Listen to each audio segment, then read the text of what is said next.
Welcome back here on Live Now from Fox, 7:30 on the East Coast and 4:30 on the West Coast. Let's head over to Portland now. That is where the remains of 6 women have been found in and around the area since February, prompting fears of a possible serial killer.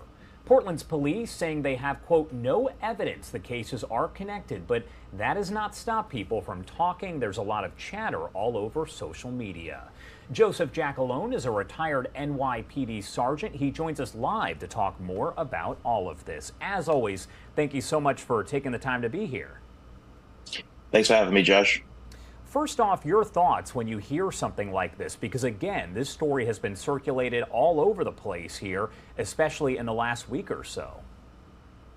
Yeah, this case is turning out to be very interesting. So there is a lot of work that goes involved in this. So law enforcement, I believe there's at least 5 police agencies in this, and also where the location is, it's not far from Canada. So they're going to have to work some international ties with this too, to try to determine if these women are related in any way, if they could find some nexus between them. Now, I know only one so far has been declared a homicide.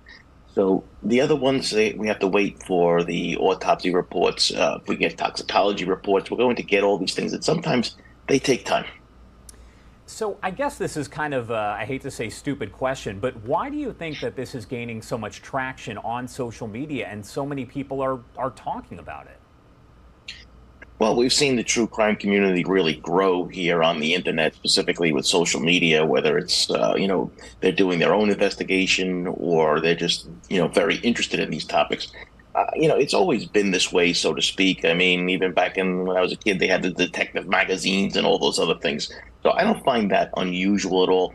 But what I do worry about is what we kind of saw in Idaho, where people start, generally just making up things or doing things that are unethical. So, listen, if they want to report it, if they want to be, a journalist and they want to write about it, I have no issues with that. I think it's fine.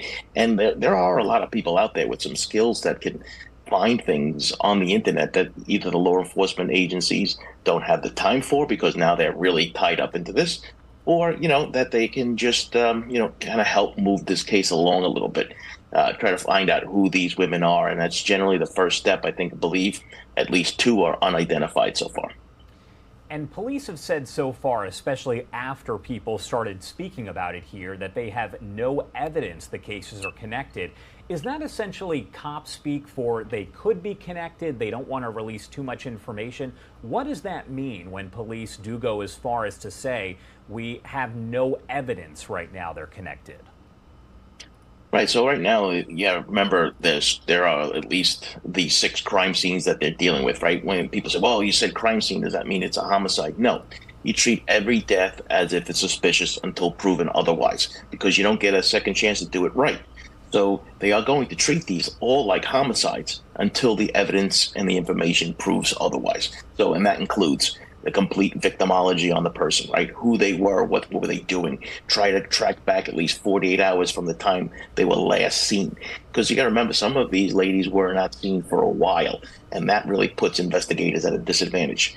Also, the condition that the bodies are in, are they skeletal remains? Do we have anything that we can look for, evidence of injuries? So I know, like I said, I believe they said blunt force trauma. So that means that to me that the body was intact. You got to remember, when you're dealing with the woods in these areas, you have a lot of things that can really affect the bodies. And, temperature, of course, but also animal activity, insect activity. All of these things go against the investigator. So these are going to take a while to sort out. And, the fact is, from my concern is that will they be looking for additional victims or bodies out there? And I think they should be. So I think there should be some cadaver dogs out there looking for other sets of human remains. And you don't hear the term serial killer very often. Are investigators hesitant to use that term overall? Rarely will they use it. And if they do use it, it's probably a slip of the tongue, because it creates a lot of fear and it creates a lot of panic. And sometimes that's not necessary. In this case, I don't believe it's necessary yet. We don't have a full investigation going on. And I think that police departments will use the term pattern. Now, you need 2 similarities for a pattern. So for me, I would say we have a pattern here, but that doesn't mean that there is a crime, right? So we have to look at it, determine if there was a crime, the corpus delicti, the body of the crime. Was this a criminal act? We don't know yet. And we talked about this a little bit already, but how does social media and people who are internet sleuths, all of that, affect an investigation like this as police from several different agencies, law enforcement, are working to piece this together and see if there are possible similarities or patterns? Well, I could tell you that just from the people I spoke to, because when I used to do this for a living, social media didn't exist. So for these guys and girls that are out there doing this, they tune it out. This is really not so much the investigators, but the executives and the police chiefs and the public information officers. Those are the men and women that are getting bombarded with this on a daily basis. And that's what they're supposed to do, right? So they take the heat and they take all of the information and they try to, keep the investigators clear from all that kind of, chatter or talk, what have you. But social media plays a big role in investigating cases going forward. I mean, video surveillance, we have cell phone records, internet records. But I can tell you, social media is a huge investigative tool for law enforcement, specifically in cold cases and homicide cases. What happens next in these investigations as those law enforcement agencies kind of work together to see if maybe there could potentially be some kind of connection there? Well, try to figure out when was the last time this person was actually seen, do they have any friends? And then go back to those locations. Are there video surveillance that might be around?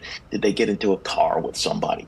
All of these things will play a role in that investigation. And that's what also is going to take a lot of time because some people might be reluctant to come talk to the police. We know that Portland has had, it's pretty much been a place where they had the anti-cop movement. So this is going to be quite difficult doing that.